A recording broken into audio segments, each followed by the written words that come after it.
बोलिए शंकर भगवान की जय। भगवान शिव शंकर श्री सनत कुमारों को श्रावण मास की बड़ी ही सुंदर कथा सुना रहे हैं, जिस कथा में भगवान शिव शंकर अब सनत कुमारों को श्रावण मास का 27वां अध्याय सुनाते हैं।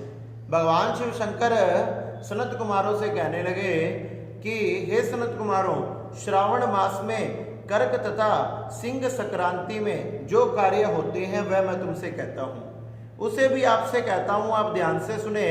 कर्क संक्रांति से सिंह संक्रांति तक सभी नदियां रजस्वला हो जाती है। कहने लगे उस काल में उन नदियों में स्नान करने से कोई दोष नहीं होता। कुछ महर्षियों का ये भी कहना है। कहने लगे कि कर्क संक्रांति से दक्षिण दिशा में स्थित भगवान अगस्त के उदय काल तक सभी नदियां रजस्वला रहती है।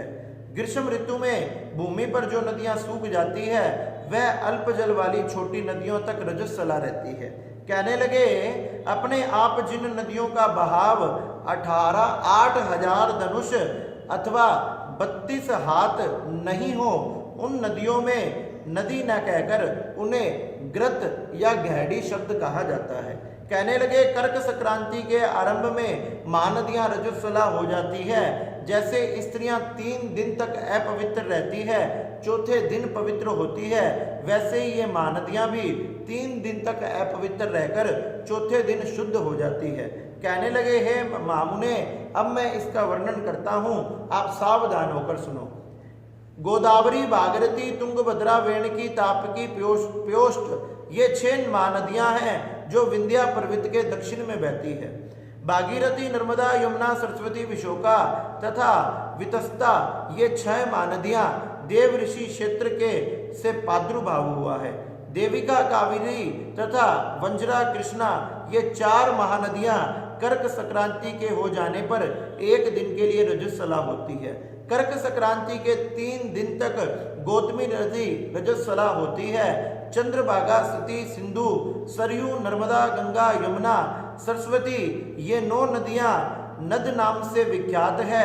शोण, सिंधु, हिरण्य, कोकिल, अहिरित, गग्गर, शतुर्ग ये 7 पवित्र रहती है। कहने लगे ये रजस्वला नहीं होती। धर्म, दरवा, गंगा, यमुना तथा सरस्वती ये सब काल में गुप्त रजोदोष वाली है। ये सर्वदा पवित्र है। जो नदी पर तट पर निवासी है उन्हें रजस्वला जन्य पाप नहीं लगता। कहने लगे रजोदृष्ट जल भी गंगा जल के मिलने से पवित्र हो जाता है। श्रावणी, उत्सर्ग, प्रातः स्नान, विपत्ति, चंद्र ग्रहण तथा सूर्य ग्रहण के समय रजोदोष नहीं होता। कहने लगे अब मैं सिंह संक्रांति पर गो प्रसव के फल को बताता हूँ। सिंह के सूर्य हो जाने पर जिसकी गो ब्याई हो उसकी 1 मास के अंदर निश्चय ही मृत्यु हो जाती है। उस समय की गो प्रसव शांति मैं तुम्हें बतलाता हूँ, जिसके करने से मनुष्य सुखी हो जाता है। उस समय ब्याई हुई गो ब्राह्मण को दान करनी चाहिए। कहने लगे पीली सरसों तथा शुद्ध घी से हवन करना चाहिए। श्री सूक्त आदि शांति पाठ करवाने चाहिए। स्नान आदि कराना चाहिए। घी तथा तिल के 1008 आहुतियां लगानी चाहिए। उपवास करके ब्राह्मण को निश्चित दक्षिणा देनी चाहिए। सिंह राशि में सूर्य के आ जाने पर गो ब्याई हुई हो तो निश्चय ही कोई अनिष्ट होता है। कहने लगे उसकी शांति के लिए यह उपाय करना चाहिए। अमावस्या या अस्मय भाव इस सूक्त से उन मंत्रों द्वारा उनका पूजन करवाना चाहिए। तिल घी द्वारा 108 आहुतियों से हवन करवाएं तथा मृत्युंजय मंत्र का जाप करवाएं। 10,000 बार हवन की आहुतियां लगवाएं। ऐसा करने से मनुष्य को किसी प्रकार का कोई भय नहीं रहता। कहने लगे इस तरह से यदि श्रावण मास में घोड़ी ब्याई हो तो शांति कराने से दोष मिट जाता है। अब मैं श्रावण मास में कर्क तथा सिंह संक्रांति के होने पर शुभ्रप्रद दान के संबंध में बताता हूँ। कर्क के सूर्य में घृत धेनु तथा श्रावण मास में सिंह की संक्रांति में सोने या छाते का दान करना चाहिए। कहने लगे श्रावण मास में वस्त्र दान करने का बड़ा भारी पुण्य प्राप्त होता है। श्रावण मास में भगवान श्रीधर नारायण का, भगवान शंकर का पूजन तथा हवन करना चाहिए तथा घृत एक कलश जो घी से भरा हुआ गायें घी के समेत दान करनी चाहिए। नाना प्रकार के फलों का दान करना चाहिए।